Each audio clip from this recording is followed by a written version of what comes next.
நேரம் இருந்துச்சுன்னு வைங்க, நல்ல படம் நீங்க எல்லாம் சொன்னீங்கன்னா பாத்துடலாம். வேலை முடிஞ்சதுக்கு அப்புறம் போகணும்னு இருக்கேன். எல்லாத்தோட சேர்ந்து போய் பாக்குறேன். முதல் உரையிலேயே நான் கேட்ட கோரிக்கை அது. ஜனநாயக ரீதியாக போராடி கொண்டிருப்பவர்கள் ஏன் போராடுகிறார்கள்? நீங்க சொன்னீங்களே, செஞ்சீங்களா? இதுதான் அவங்களோட கேள்வி. இதற்கு பதிலளிக்க முடியாமல், சொன்ன வாக்குறுதியை காப்பாற்ற முடியாமல் அவர்களை எல்லாம் கிரிமினல்களை போல நடத்தி கொண்டிருக்கிறது இந்த திமுக அரசு. அதனால் சாதாரண மக்களுக்கே கோபம் இருக்கு, அரசாங்க ஊழியர்களுக்கு அதை விட பல மடங்கு அதிகமா இந்த அரசாங்கத்தை மேல கோபம் இருக்குன்னு இப்ப புரிஞ்சுக்கலாம். கலைத்துறை சார்ந்து விஜய் திரைப்படங்கள் ட்ரெய்லர் வந்தா கூட பார்த்துதான் ட்விட்டர்ல எல்லாம் போடுவீங்க.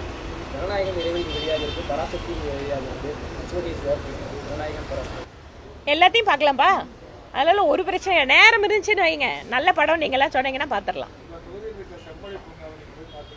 இன்னும் பார்க்கலீங்க, கட்டாயம் போய் பார்க்க தான் போறேன்.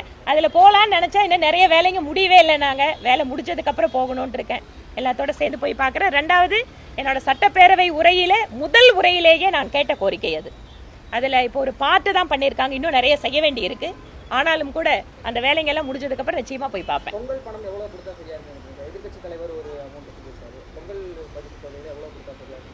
நான் சரியா இருக்குங்கிறதுக்காக சொல்ல வரலீங்க. தேவைகள் எவ்வளவு இருக்கு? தேவைகள் நிறைய தான் இருக்குது. அதனால அரசாங்கம் என்ன கொடுக்குதுன்னு பார்த்துட்டு அதுக்கப்புறம் நான் சொல்றேன்.